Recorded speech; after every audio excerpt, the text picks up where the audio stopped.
Доброго дня, приветствуем нас на очередном обзоре мини-трактора. Сегодня у нас Kubota GL221. Такая вот целенькая мордочка. Все здесь хорошо, фары в наличии, соответственно, все стекла целые, пластик. По косметике. Стакан хороший. Шины также. По остатку хороши, без рассыханий, что очень ценно. Соответственно, GL221 также по правой стороне. Есть, конечно, небольшие косяки, но тем не менее ничего критичного для трактора точно не наблюдается. Щиточки целенькие, хорошие. Вот это не всегда сохраняется, конечно, из Японии. Родной коврик без вообще каких-либо косяков и надрывов. Тоже очень прикольно, что сохранилось сиденье вот такое хорошенькое. Собственно, здесь все прям хорошо и хорошо. Ручка. Задние смотрим шины. Остатки очень хорошие. Есть совсем минимальное начало рассыханий, но не критичное. Рама под козыречек. Быстросъемно трехточки у нас здесь. И, соответственно, гидрорегулировка наклона. Реза 1,5 метра. Достаточно широкая.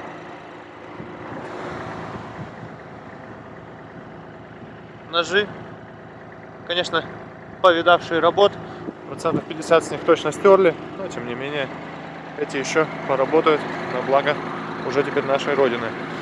По правой стороне шина также по остатку очень и очень хорошая, чуть больше рассохлась, к сожалению, но ездить будет точно. И по правой стороне здесь видим регулировочки по гидронаклону, призы положению, помощник при торможении, автоторможение и разворот быстрый. Собственно, здесь все как обычно, коробочка механическая, 4 передачи вперед-назад и 4 положения на пониженных повышенных рядах. Вал отбора мощности, 4 передачи по часовой, одна против.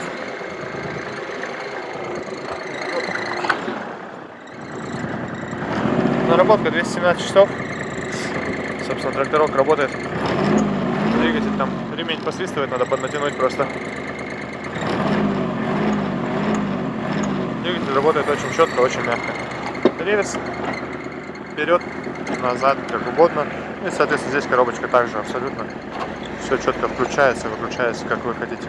Давайте сейчас вторую, например, вперед. Очень резво отзывается на газ. Точнее, даже на газ я не нажимал в целом. Гидроусилитель руля, соответственно, видим, что вращается очень и очень легко. И посмотрите на этот радиус разворота. То есть сейчас вот с таким выворотом колес, конечно, мы просто на 221 GL развернулись буквально на месте. Вообще не сдвигаясь никуда абсолютно. Это класс, это очень кайфово, потому что, несмотря на уже достаточно внушительный размер трактора, вы можете вертеться вообще где угодно и практически при этом не занимать какого-то, не требует места. Соответственно, в конце, например, того же рядка, буквально вперед-назад один подход, готово. Радиус разворота минимален. Такая вот GL-очка компании Bagros ждет вас, поэтому приезжайте, с удовольствием его отдадим и послужит вам еще долгие-долгие годы. Всего доброго!